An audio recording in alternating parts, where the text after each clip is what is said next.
Hey folks, a rational consumer here with my video game review of Remnant 2.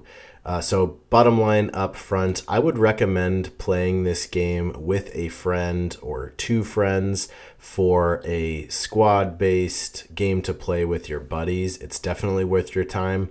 If you're planning to play it solo, I would not recommend it as being worth your time, but I will get into that as I go through the components of my review. So it gets a 7 out of 10 for its overall score, starting out with a 2 of 3 in the quality department. So it does some really cool stuff. It's built in Unreal Engine 5, and the graphics look great.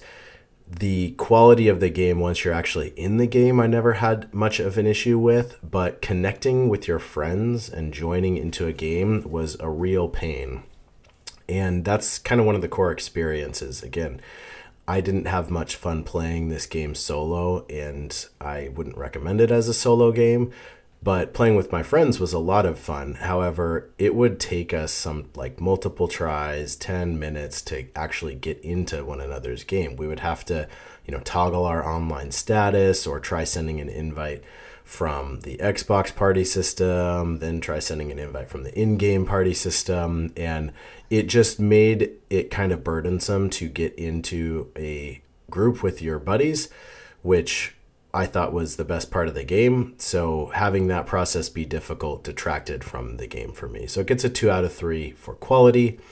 It also gets a 2 out of 3 for experience. Now, on the plus side, there were some really cool moments. The game definitely has some high highs for the experience you'll have, and some pretty epic moments.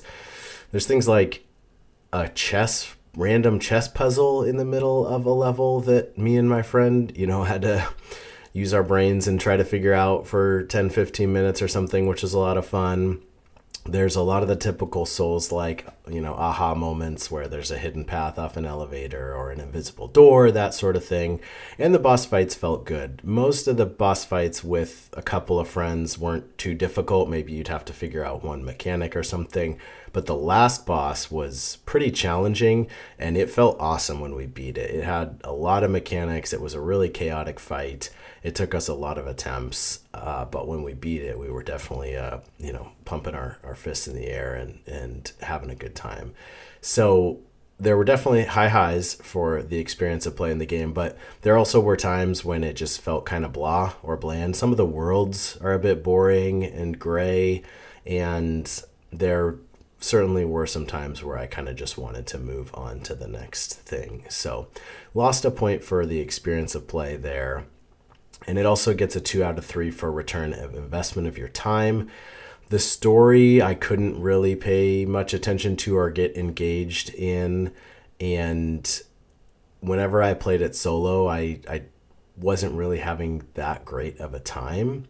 So again, as a solo game, I would not recommend this being worth your time. But if you're looking for something to play with your friends for some challenging shooter-based content that is somewhat Souls-like, I would recommend it. I think if you have a couple friends, this is a fun game to check out. Now, the caveat is if you are Souls-like veterans, or what you really want is that Souls experience, I would recommend obviously Elden Ring or Bloodborne.